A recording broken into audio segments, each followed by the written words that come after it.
We are finally here to the end of the regular season. It is week 18. I'm Noah Clark. This is Snap the Pigskin. We got to cover a lot of stuff today. We got to talk about the Bears clinching the NFC North title. Black Monday is fast approaching. Which coaches stay and go?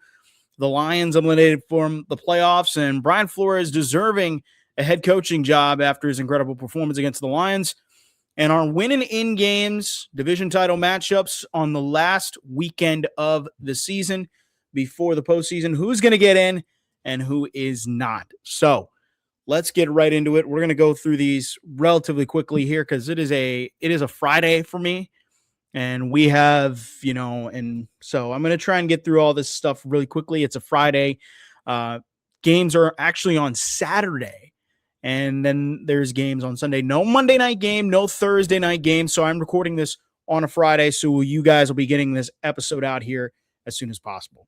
So let's get right into it.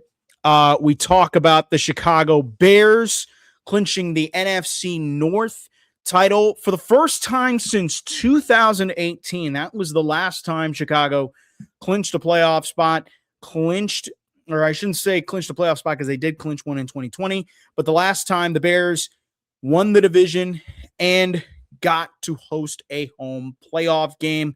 Chicago makes the playoffs in a very easy way. Green Bay losing to the Baltimore Ravens and lost to them badly. And for the third straight year now, the Packers are the 7th seed. Now, for Green Bay and Chicago, these two teams probably will meet again if all things considered goes well. Chicago plays Detroit on Sunday, and if Chicago wins that game against Detroit on Sunday, the Bears will potentially will be the 2nd seed. They'll probably have to play Green Bay. Regardless of who Green Bay plays, they have to play the highest seed, which would be the 2nd seed. It would be either Philadelphia or Chicago. And so don't mistake the Packers on that. But the Bears getting to this point in the season, Ben Johnson, phenomenal job getting the team to the division title. This is their first division title in a very long time. And for the Bears, now they just have to wait to see what seeding they are. And if you watch the game against San Francisco, they could have easily finished off the seeding spot with a win over the Niners. But San Francisco won, and now San Francisco potentially playing for a division title this Sunday. What an incredible job by Kyle Shanahan and this squad, and we'll talk more about that. But for the Bears, they get the NFC North title, and they get the NFC North title on the downside of it. And I go to Green Bay on the downside of this. Congrats to Chicago. On the downside of this for Green Bay, this is the 3rd straight year now under Matt LaFleur that they have made the playoffs as a 7 seed. And this year, you look at where they were at and where they were sitting. Green Bay was sitting relatively in a spot for the 2 seed. They had for 1 week the 2 seed in the NFC North, or in the NFC. They had first place in the division. And where does it all go wrong? They've lost 3 straight. They lose the division title, and now back once again for the 3rd straight year as a 7th seed. I was reading an article about the Packers. If this was back to the 12-team, if we had the 12-team playoff system where we had the just the 6th seed be the last seed, Green Bay 3 straight years would have been out of the playoffs. It would have not been good. But because of that 7th seed, Packers just sneak in, and they sneak in again by the seat of their pants. And this is the 3rd straight year now they've kind of faltered towards the finish line. You look at their first year. The first year, didn't blame them a lot because you look at year 1. Hey, year 1 under Jordan Love. It's year 1 under Jordan Love, and they get to the playoffs. They just kind of stumble around. They get to the postseason. Okay, you're expecting big things in year 2. Well, in year 2 under Jordan Love, in the Jordan Love era, they don't seem to get it going. They win the games that they're supposed to win, but not win the games that can get you over the hump into the postseason. They only won one division game last year and proceeded to go out in the playoffs as a 7th seed. This year again, and here we are in another spot, and I'm coming to this as a Packers fan when I say this, man, it's frustrating. Now you're going into year 3 of this. You have Micah Parsons. You have all these weapons, and injuries towards the last 3 weeks of the season have kind of doomed this team. They lose Nate Hobbs for the rest of the year. They lose Kamal Hadden, their other corner, for the rest of the year. So they've lost 2 of their starting corners for the rest of the season. They go out, they claim Trayvon Diggs from the Cowboys, former All-Pro corner. Okay, maybe that helps their secondary. But when you look at how frustrating and how bad this situation is for Green Bay right now, it doesn't look good. Does not look good. Does not look like you could be giving much hope for this Packers team. And I know that's tough. And there's going to be a lot of those conversations. If Green Bay loses again, if they go one and done in the playoffs, what could the front office do? I've heard that a lot lately of the front office wanting to move on, or not wanting to move on, but I've heard a lot of office, been rumblings of if they decide to keep, what are they going to do? Because Matt LaFleur's contract is coming to an end as the Packers head coach. Same with Brian Gutekunst. A lot of question marks to be decided, but we still got a long ways to go. Who knows? Green Bay, the last time they won the Super Bowl, they were the lowest seed in the postseason. So there's still a lot of hope left for this Packers team, but they've lost 3 straight, and they got Minnesota coming up and potentially could lose 4 straight. Minnesota has been really hot down the stretch of the year, and we'll talk more about them. But Green Bay got to get it right. They get the playoffs. If they play Chicago again, this would be the rubber match right here. This would be the 3rd time in the last month or 2, Green Bay and Chicago meet in the regular, because they've met twice in the regular season, and now they could meet potentially for a 3rd time in the playoffs. If not, they could meet Philadelphia or San Francisco, but San Francisco's going for a bigger fish. So we'll see what happens at the end of the season. 2nd down. Black Monday is fast approaching. While there's no Monday Night Football and there's no big Monday night games, there still is football going on in the offseason world as teams' seasons are wrapping up, and Black Monday is fast approaching, and there could be a change of leadership. You look at a lot of the head coaches that are out there in the league and which coaches should stay, which coaches should go. A lot. And I'm going to start with the open vacancies and start with the first one being the New York Giants. And I start with the New York Giants job. What is that job going to entail? It's going to entail a lot. It's going to entail a lot. New York, down the stretch of the year, did not particularly play that well.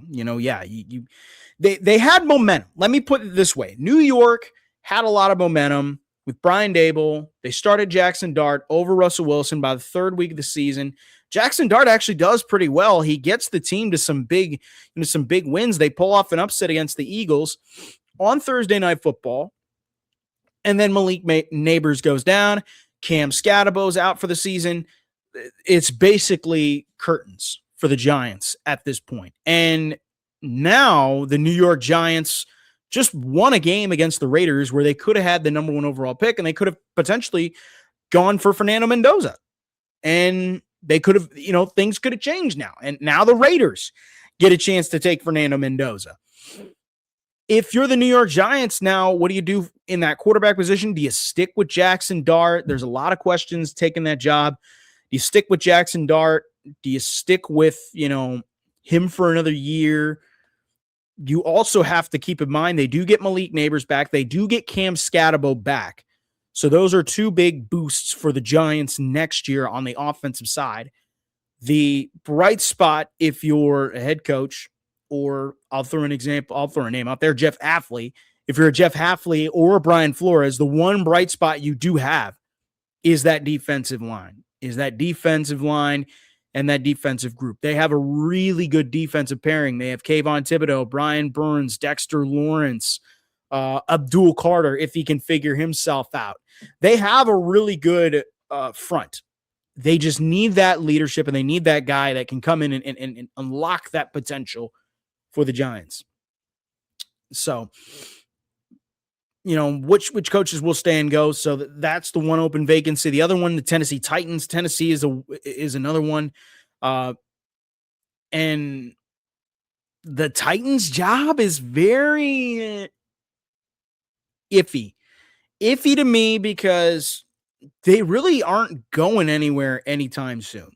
And they have a good they have Cam Moore. They have a good quarterback right now, but I'm looking at this Titans team. You're not going anywhere in the next few years. So we'll cover that. That's the other open vacancy. Now on to coaches who are going to stay and who are going to go. And we'll talk more too in the offseason when we get to the offseason and we get to the openings that are happening for the head coaching jobs. We'll probably cover this next week in our episode for the playoffs and the end of the regular season and going into the postseason. And we may do more than one episode this next week too. So there's that question. But which coaches stay and which coaches go? I'm going to start, obviously, the one that I'm going to start with is the Las Vegas Raiders. I do think if we're talking about one team that I think will, lose a coach that obviously should be getting fired, it's got to be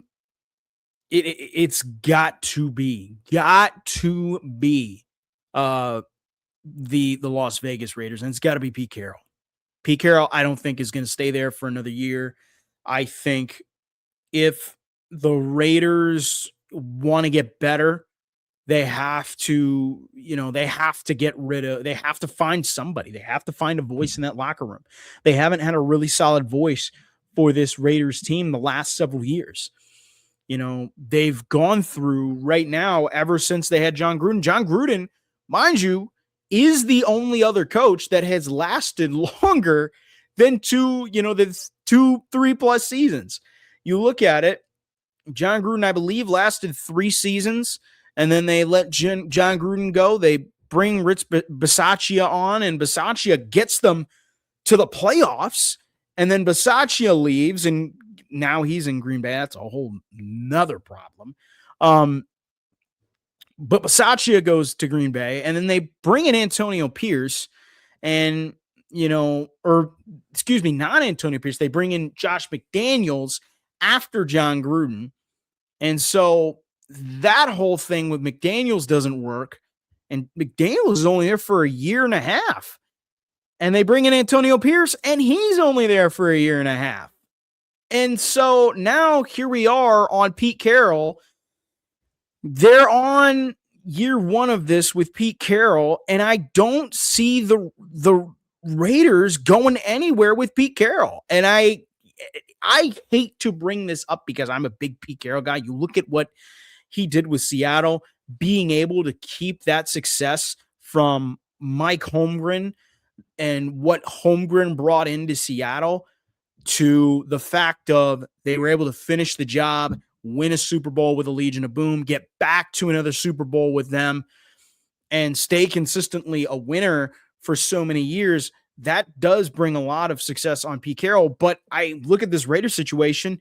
This Raiders situation is bad. It is bad to its core. It is rough. You look at where their pieces are. It's the offensive line isn't good. The offensive line isn't good. The defense isn't good. They had Christian Wilkins there. They let Christian Wilkins go. Max Crosby now frustrated. Your cornerstone defensive piece with the organization, he's frustrated. You don't have a quarterback. They don't have a quarterback. They went and basically said, we're going to get rid of our 3rd round pick to get Geno Smith, which I think was really, really stupid. I don't know why the Raiders would do that. And we're going to get Ashton Genty. And by the way, we have a play caller in Chip Kelly who's calling play calls that aren't on the play call sheet. So It's a disaster over there in the Raiders. And if you're the front office, and yes, calling out Tom Brady, calling out Mark Davis, if you're the front office of this team, like, and if you're the front office ownership and John Spytek too, you have to go forward and you have to figure out this whole head coach leadership thing, because the Raiders this year are going to have the number 1 overall pick, barring some wild chain of events, which it doesn't even look like anything's going to happen. I mean, if the Raiders win against the Chiefs and the Giants lose against the Cowboys, it doesn't even matter at this point. So the Raiders are locked in for the number 1 pick. But if you look at the Raiders, they have the number 1 overall pick. You have a disgruntled player in Max Crosby. You could trade him for more draft capital, which would be great. But I said this with the same thing at Seattle at the end of Pete Carroll's tenure is, no matter how good this team is going to get, you can't rely on 2 things to get you over the hump anymore: Pete Carroll and Geno Smith. And both of those guys are on the same on the same team in LA or Vegas, excuse me. I just think that they need to cut loose and they need to go and look for a coach that can, one, get the culture to where it needs to be, the Raiders standard, because it's not there anymore. 2, you got to bring a Raiders coach in there that is going to be around for the long haul. And what I mean is, the front office needs to be not so freaking stubborn and just say, look, we're going to go for the long haul. We're going to make this a rebuild. This is not going to be we're going to duct tape this and we're going to make this and we're going to try and go win and compete. I mean, that's what they did with Josh McDaniels. They basically said, we're going to trade for Devontae Adams. We're going to sign Jimmy Garoppolo. We're going to do all this stuff. And now we're going to go compete for a division title. And it didn't work. And now you're looking here now at the problem where you're coming in with an aging coach and you're coming in with an aging quarterback. And I think that the culture just needs to change.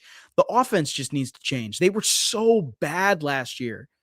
So the Raiders' job to me is the big one.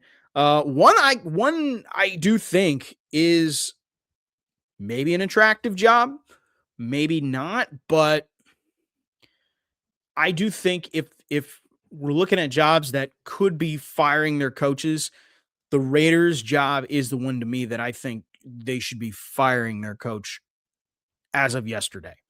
So now I'm going to jump to another one here. On to the next one on my list here, and it's the Cleveland Browns with Kevin Stefanski. This is always tough for me with Kevin Stefanski because it's an up and down. It's been a roller coaster ride for the Browns with Kevin Stefanski and the Browns ownership and the Browns ownership and the Browns leadership and just overall Kevin Stefanski and the Browns. You talk about a head coach who won, a playoff game in 2020, the first in forever. The Browns got to the playoffs in 2020 in forever. And we're talking 5 years ago about a roster that was really, really good. I mean, the Browns were legitimately really, really good. They had Baker Mayfield. They had Nick Chubb. They had Jarvis Landry. And then on the defensive side, you have Myles Garrett. You have Denzel Ward. You have a good team. They have a relatively good team. What is frustrating, however, though, is Kevin Stefanski's willingness to, unwillingness to change and adapt to what is going on around his team. And what I'm talking about is the quarterback situation.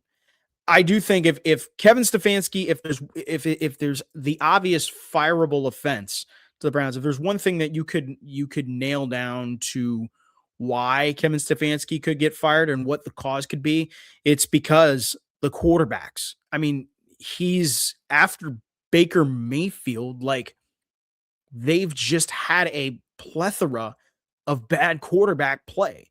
And I know, yes, they last year or 2 years ago, They made the playoffs with Joe Flacco and everybody, they made the playoffs with Joe Flacco and everybody's like, well, they made the playoffs with Joe Flacco. But you have to keep in mind too, like who they had before Joe Flacco and who should be the starting quarterback for this team. Like you have to remember that they committed themselves to Deshaun Watson. They committed themselves to Deshaun Watson. They said, Deshaun Watson's the quarterback for our future. He's the guy moving forward. And the Browns are going to be, and yes, Cleveland's going to be, and the Browns are going to, do all this and blah, blah, blah. And I'm speechless right now too, by the way. But they committed themselves to Deshaun Watson, despite the fact knowing that he has all this stuff out here with the cases and the accusations out there and the allegations. He has all this stuff. On top of that, he hasn't been playing well. He hasn't fit well in the Browns system. And by the way, he's guaranteed a lot of money. And they gave up a lot of draft capital to get him. I do think that is where you have to look at the fact of, you got rid of Baker Mayfield, a guy who right now in Tampa Bay did a phenomenal job has done a phenomenal job in Tampa Bay, revived his career. And you let him walk out the door because Browns fans were tired of him. And Browns fans were sick of him. I think you look at even too with Deshaun Watson. I mean, even after Deshaun Watson, I mean, you look at the list of quarterbacks after, Baker Mayfield, it's an atrocious list. They have had Baker Mayfield, Joe Flacco. I believe Kenny Pickett was in that list. Kenny Pickett's in that list. You have Shedeur Sanders and Dylan Gabriel this year. Shedeur Sanders won a few games for you this year, but let's be honest, the writing is on the wall. The writing is on the wall, and it's the nail in the coffin. I think if you're Cleveland, you have to start from scratch, and you have to figure that Stefanski, he's done a good job on the defensive side, and yes, bringing in Jim Schwartz was a really good move for them. Their defense has been one of the top defenses in the league, but you also have to look on the other side. Their offense has been bad, like bad. It has been horrible. And it's been all circled around the fact they haven't had a starting quarterback who's played a full regular season. And I know next year he said that Shedeur is going to get an opportunity. Deshaun Watson's going to get an opportunity, but I don't even think he's going to be the guy there. Like, I don't know. I don't know if he's going to be the guy there. I think if you're Cleveland and the way that this quarterback situation has been this year, and if you're not trusting him to pick your quarterback for the future, you have to simply rip the Band-Aid off. And I think you got to fire him. I think he goes. I just don't see him sticking around. I just don't see him being the Cleveland Browns coach next year. The next one, and where is my list here? I just had it. Here we go. Sorry. Next one on the list for me, that goes Arizona Cardinals, Jonathan Gannon. This is an obvious one for me that I think is going to get fired. I think he should get fired. If there were coaches that if there is a coach that I think should get fired and won't get fired, it's Jonathan Gannon, and he should get fired. Since taking over this job after replacing Cliff Kingsbury, it's been a disaster. I mean, in not just a disaster with him, but a disaster the last several years with the front office. They've not figured out how to get Kyler Murray, going. And now you look at this year, Kyler Murray didn't finish the rest of the season because of an injury. I don't know if it actually was an injury, but I remember talking with Ryan Eilers at the beginning of this year. And I said, is this going to be Kyler Murray's last year potentially in Arizona? And he was not, he was not saying no, but he certainly wasn't saying yes either. And now, end of the season, it does look like Kyler Murray is going to be gone. It does look like they're probably going to trade him next year. Who knows? But if he goes, Jonathan Gannon should go. I do think the Cardinals need to just rip this Band-Aid off, and they need to completely tear this roster down and start over. Because Jonathan Gannon has, while he's done a good job in some areas, the one area he has not done a good job at is creating an offense. Their offense has been pathetic to watch and just been a terrible offense to watch the last few years. I mean, you look at too what they've got for picks, what they've drafted over the last few years. They drafted Paris Johnson, a top 5 tackle. You go out and you get Marvin Harrison, a top 5 wide receiver, and you can't figure out how to win ball games with Kyler Murray. You have Kyler Murray, who's been really a top 15, top 20 quarterback, which is fine. And he has the potential to be a top 10 quarterback, but he's never healthy, and they don't have the weapons for him. And they finally went out and got him a target in Marvin Harrison Jr. And this year, especially for Marvin Harrison Jr., it just has not panned out. I mean, the offense has just been bad. He has not played well. And Jonathan Gannon, I think, we're on year 3, year 2 of this.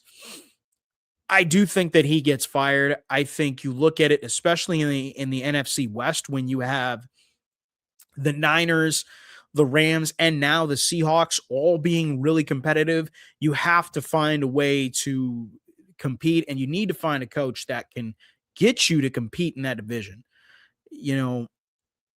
And I just don't see it with Gannon, man. There's no leadership there. There's no culture there. He really hasn't established much of a working relationship with his cornerstone franchise quarterback. I just don't see it happening. I think he should be gone. I think he should be out the door. Vamonos. Goodbye. So, and then the last one for me, and this is the last one that I think will stay, or that I think will go. And this one is a shocking one to some.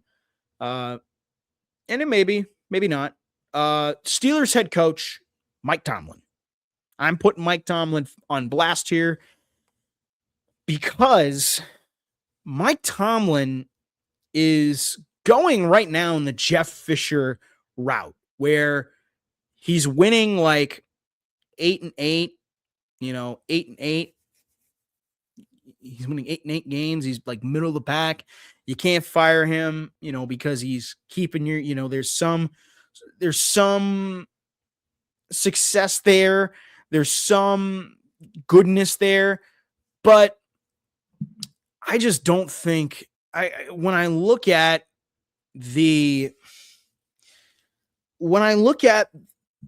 Pittsburgh Steelers, I see a great organization. I see an organization that has had Hall of Famers, that has won championships, that has had multiple championships, that has had winners, and that has been consistently a problem in the playoffs year after year after year. And with Mike Tomlin, and even in the regular season too, year after year after year, the Steelers are always like the model organization of what it takes to be so successful for so many years. And they're just skirting through that fine line of we're just good enough. And with Mike Tomlin, they're going to be that if they don't let him go. I do think they have to pull a plug on Mike Tomlin. To me, in Pittsburgh, you cannot go another season with Tomlin as your coach. You cannot. You just can't. You have to rip this Band-Aid off, and you have to do something new. I mean, you look at the AFC North. The AFC North this year has been just bad. In terms of the quality of play, bad. I don't think Zach Taylor gets fired. I do think Kevin Stefanski gets fired. John Harbaugh, I don't think John Harbaugh gets fired. You look at even where the Ravens got to at this point, like the fact that they started 1-5 and they're playing for a division title at the end of the season is really impressive for what the Ravens have done. But Pittsburgh, to me, man, it's just like they took the bull by the horns. They were first in the AFC North, and now down the stretch of the season, they've just kind of faltered. And the blame does fall on Mike Tomlin. And you also look to the offense. The offense for Pittsburgh has been horrible.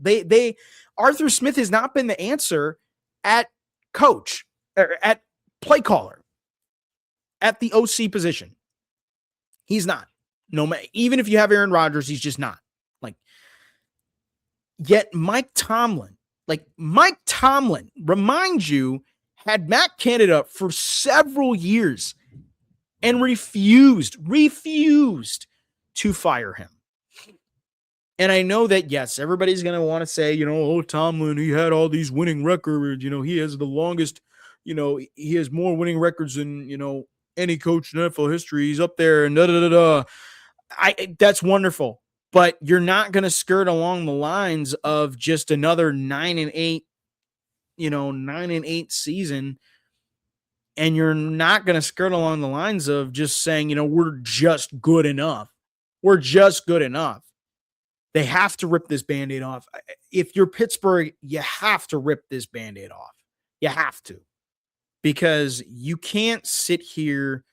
You can't convince Steelers fans. I think it's going to be very hard to convince Steelers fans to say that Tomlin's going to get you guys back to the playoffs. It just doesn't, it's not going to happen. And I do think it just needs to be a change of scenery, just an influx of just bringing in something new, something fresh to the Steelers. And Tomlin just doesn't have that fresh. He doesn't have that freshness. I think Tomlin goes. I think Tomlin's going to get fired. Those are the guys who I think are going to go. Now, who are going to stay relatively quickly, because we're at the 30-minute mark, and I'll even say who's going to stay. Mike McDaniel, I think, stays another year. I know everybody wants to see him gone. I know the Dolphins. I know Dolphins fans really want to see him gone. I do think Mike McDaniel is getting the raw end of the deal here. I think Mike McDaniel stays because Tua has been his quarterback the last, 3 seasons. And I don't think that you've given McDaniel a good quarterback. I don't think that they've given him the quarterback he wants for his team. And I think that can start in this offseason. They just need to find that quarterback. They need to find that quarterback to help him get this system going. I mean, who knows if Tyreek Hill is not going to be on this team. You have Jalen Waddle. You have Devon Achane. You have some pieces that are pretty good. It's just a matter of trying to figure out, one, what do we do with the offense, particularly the quarterback situation? Can we get the quarterback situation right? So if we can be a very good team. And if not, then we're sitting here again saying, well, then you do have that conversation that McDaniel should be fired. And by the way, too, Miami's looking for a new general manager this year. So whoever the new general manager is, they're probably going to make that decision on McDaniel. My best bet is the general manager, whoever they're going to hire, is going to give McDaniel that year, and basically a make or break year, and say, I'm going to give you that one season. And if we don't see any signs of improvement or whatnot, then we have to make a change. So he's one that's going to stay. John Harbaugh, I think John Harbaugh stays. I do think you look what he was given on his plate was a 1-5 season. He didn't have Lamar Jackson for, most of the season, and they were able to still somehow find a way to scrape around and win some games. And then they get Lamar back and they went on a win streak, and they just came up with a big win on Saturday against the Packers. I just don't see them firing John Harbaugh. If they make the playoffs, If they make the playoffs, I think you give Harbaugh another year. I think you give him another year, and I think you give him another year to say, okay, we need you to do something better, different with this offense. And it's not going to be firing Todd Monken, but they need to do something with his offense to just get it going, or, if it means drafting well in the process, or if it means going out in free agency. I don't care. But they need to do something different. They need to do something different. The offense the last few weeks has been pretty up and down. They were able to scoot by on a big win. So I think John Harbaugh is going to stay. What was I going to say? John Harbaugh is going to stay. Shane Steichen of the Colts. Maybe Shane Steichen gets fired. I doubt it. Shane Steichen, I think, is going to stay. I think if they give Shane Steichen another year of Daniel Jones, I think maybe he gets fired, but who knows? Because Daniel Jones has done this before where he has a really good season, and then the next year he gets all that money, and then he flames out. So that's one thing. Brian Schottenheimer for Dallas. I don't think they fire Brian Schottenheimer. I do think if you're Jerry Jones, though, you have to think that something has to change. And I had this conversation with Kedrick at the beginning of the year too, is as long as Jerry Jones is the owner of that team, the Cowboys are never going to get back to the Super Bowl. It's just, it is what it is. Kevin O'Connell, I think he's going to stay with Minnesota. I think that they have done a phenomenal job there the last few weeks, which brings me actually to third down, and we can segue perfectly into this third down. The Lions eliminated from the playoffs, and Brian Flores deserving a head coaching job. Detroit losing to the Vikings, and Max Brosmer only throwing for 3 measly passing yards. And Detroit, this was a team that went back-to-back years in the postseason, and now their season's done. Don't know what's going to happen with Detroit. Maybe this is the end of their run, but who knows? But for Minnesota, and I'll get back more to Detroit, but for Minnesota, and for Kevin O'Connell, why I think he's going to stay, it's simply because of the job he's done with hiring Brian Flores. I don't know if you're going to be able to keep Brian Flores after this year. With the way that the defense has gone the last few games, the last 3 games, they've been outstanding. They've kind of, Minnesota has been outstanding. They've won a few games now where they've solely relied on defense. I mean, they've won 4 straight games. I know you look at the last 4 games, they've won against the Commanders, Cowboys, Giants, Lions. They're all kind of teams who aren't playing for much, but the Lions one was the one where I said, man, they really made Jared Goff's life miserable. I mean, miserable. He had multiple turnovers in the game on Christmas Day. Max Brosmer only threw for 3 passing yards, and the Vikings defense really kind of controlled that game from start to finish. And I do think it's going to be hard to keep Brian Flores there. I do think he deserves a head coaching job. I do think if you're the Vikings, you're going to be well within playoff contention again next year. And I said this last week on the show. I do think that they give JJ McCarthy another year. I think you give him another year to just develop and see if he can get it right for Minnesota. If not, if not, then you're going to be in another rough situation. But I do think that they give him another year and with him and Kevin O'Connell to just kind of gel things together. I do think middle point to the beginning of the middle point of the season, they were not doing particularly well. And then he had that injury and they kind of relied on Carson Wentz, and all that stuff. But I do think that there's still some hope there. And especially on the defensive side, if you keep Brian Flores there, you're going to be a relatively good team. Now, Detroit, this is the complete opposite for Minnesota. While I talk about Minnesota, the complete opposite. This is what happens when you lose Ben Johnson and Aaron Glenn.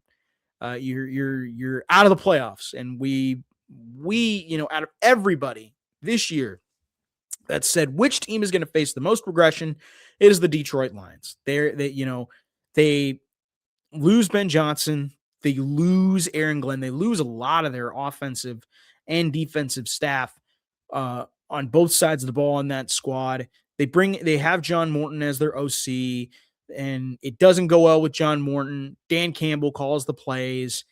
The offense just kind of isn't as good as what it was. And it ends up being where by the end of this, week 17, they're not playing for a chance in the playoffs. And they could have had a chance to play for a division title too. And it's just tough to see for the Lions where they go, what they're going to do next year, because you have a lot of question marks. Jahmyr Gibbs, you got to figure out, are you going to pay Jahmyr Gibbs? You're going to have to let Dave Montgomery go. You're going to have some big questions on the defensive side. What are they going to do? What are they going to do in the secondary? Their secondary was suspect this year. The offensive line, they have to figure out the center position. They lose Frank Ragnow, and they were going to bring him back, but he failed a physical. You have to figure out the offensive line next year. And just figuring out too, some of these contracts, and Detroit, they have a lot of soul searching to do this offseason. I know the last 2 years they've won the division back-to-back years. They've made the playoffs back-to-back years, but this is kind of the first time now for Lions fans where they're sitting there saying, man, we missed an opportunity at the playoffs, and now what do we do?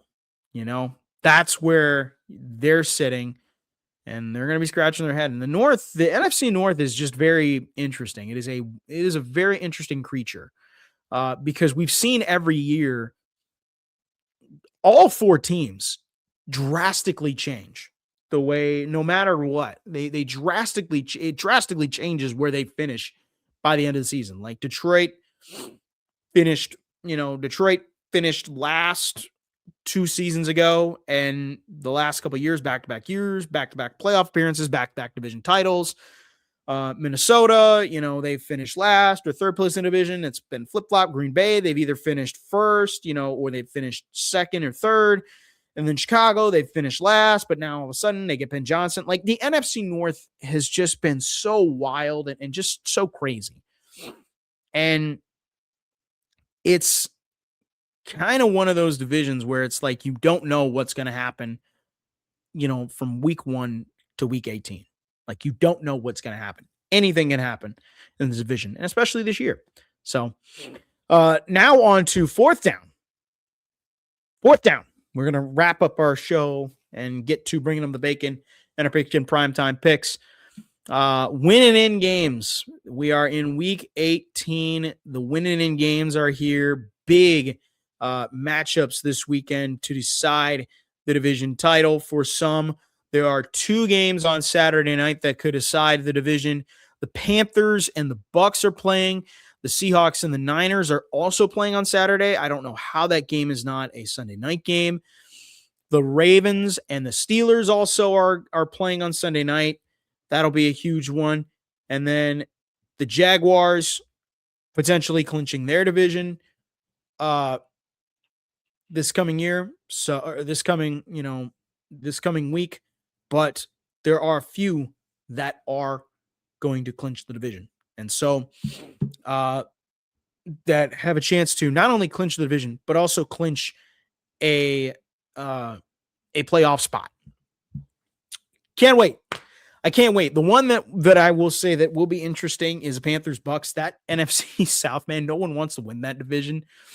And the Bucks need a little bit of help. If they win the game against the Panthers, they have to hope that, I believe it's the Falcons to win. I might be wrong, but they need some help. If not, and if Carolina wins, Carolina's in the playoffs. And what a job by Dave Canales. And what a job that he's done this year to get that Panthers team from, worst in the NFC South to they win the division and they're in the playoffs for the first time since, I believe, 2018. 2018 was the last time Carolina made it in. So, congrats to the Panthers if they get it done. Same thing with the Bucks. This would be their third straight trip to the postseason, fourth straight trip under Todd Bowles, and really just a masterpiece for what the Bucks could do. But who knows? Who knows? And then Ravens Steelers on Sunday night. That game could have some big implications, just not moving, not only for, as I said earlier, not only for this game, but for the rest of the regular season and the offseason, because potentially it could cost someone a job. It could also cost, there could be some big changes moving forward in the organization. And it could also be Aaron Rodgers' last game as a quarterback in the National Football League. There's so many things going on to Ravens and Steelers. And then Saturday night, even before that, Saturday night, Ravens and Seahawks, or Seahawks and Niners. I got those two mixed up. Another bird. Seahawks and Niners. Seattle playing the Niners. The Seahawks right now have the division lead, but here come the 49ers, and what an incredible what an incredible run that Kyle Shanahan's been on. I mean, you lose Nick Bosa, you lose Fred Warner, you don't really have Brandon Ayuk for part of the year, and you also don't have Brock Purdy for part of the year. Mac Jones has to come in and help you out, and they have found a way, man. Kyle Shanahan has found a way to get this team back into a spot where they're going to potentially be the 1 seed, and they're going to potentially be playing, throughout the playoffs at home for home field advantage. It's just as wild to me to even just think about that. Or if Seattle wins, what a turnaround what a big boost for Mike McDonald in year 2. I mean, just not making the playoffs, and then this year, sneaking, and then this year potentially playing for the number 1 seed and home field advantage throughout the playoffs. I mean, this is an incredible run that Mike McDonald has been on. And it's all going to set up on Sunday. And I can't wait. And we're going to get to those in just a sec. As we get to bringing home the bacon, Derrick Henry on Saturday night, 36 carries, 216 rush yards, 4 touchdowns in a win over Green Bay to keep the Ravens season alive and play for a win and in scenario on Sunday night. And we're going to get into those pigskin primetime picks. Now, we only have 2 picks this week because there's no Monday night game. There's no Thursday night game. There is a Saturday game and a Sunday game. So we're going to go through these relatively quickly.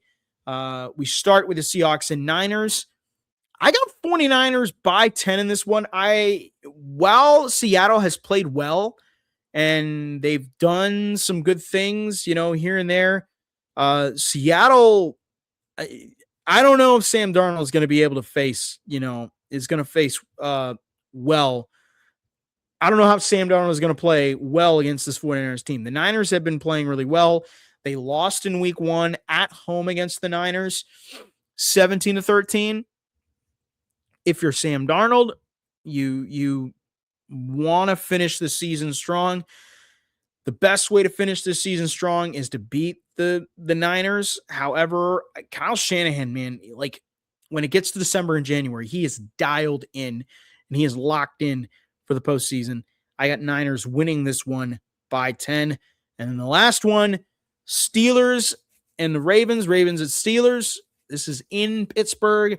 Aaron Rodgers' potential last game as a quarterback in the National Football League, or maybe he keeps his run going here in Pittsburgh for just 1, maybe 4 more weeks. I got Steelers winning this one by 3. I think Pittsburgh's going to pull it out. I do think if Lamar Jackson does come back, and he's even said too that he's thinking he's going to play, I think Aaron Rodgers gets it done. I think the Steelers, they've found a way to keep this division lead away from the Baltimore Ravens. And they've done some phenomenal work. And you look at what they did against the Ravens just a couple weeks ago. They were able to control that game against the Ravens in Baltimore's crib. I could see them doing that, but I think it's going to be really close. I think it's going to be really low scoring too. Both these defenses are playing really well. And TJ Watt also is coming back for this game. I got Steelers by 3 in this game. And with that wraps it up for us. Watch Snap the Pigskin wherever you, on youtube.com/Snap the Pigskin, or listen wherever you get your podcast. You can find us on Spotify, Apple Podcasts, Amazon Podcasts, iHeart Music, and much more. And with that, I'm Noah Clark. Next week, we are going to be talking playoffs. We're going to get into the playoffs. We're also going to be going over some of the head coaching jobs potentially. I may drop 2 episodes, one previewing the offseason, getting ready to talk offseason stuff, or getting ready to cover, all the stuff about, all offseason things as we jump into the offseason, and then maybe make another episode for the playoffs, AFC and NFC. And who knows, we may have a lot of stuff going on this channel. So with that does it for us here. I'm Noah Clark. This has been another edition of Snap the Pigskin.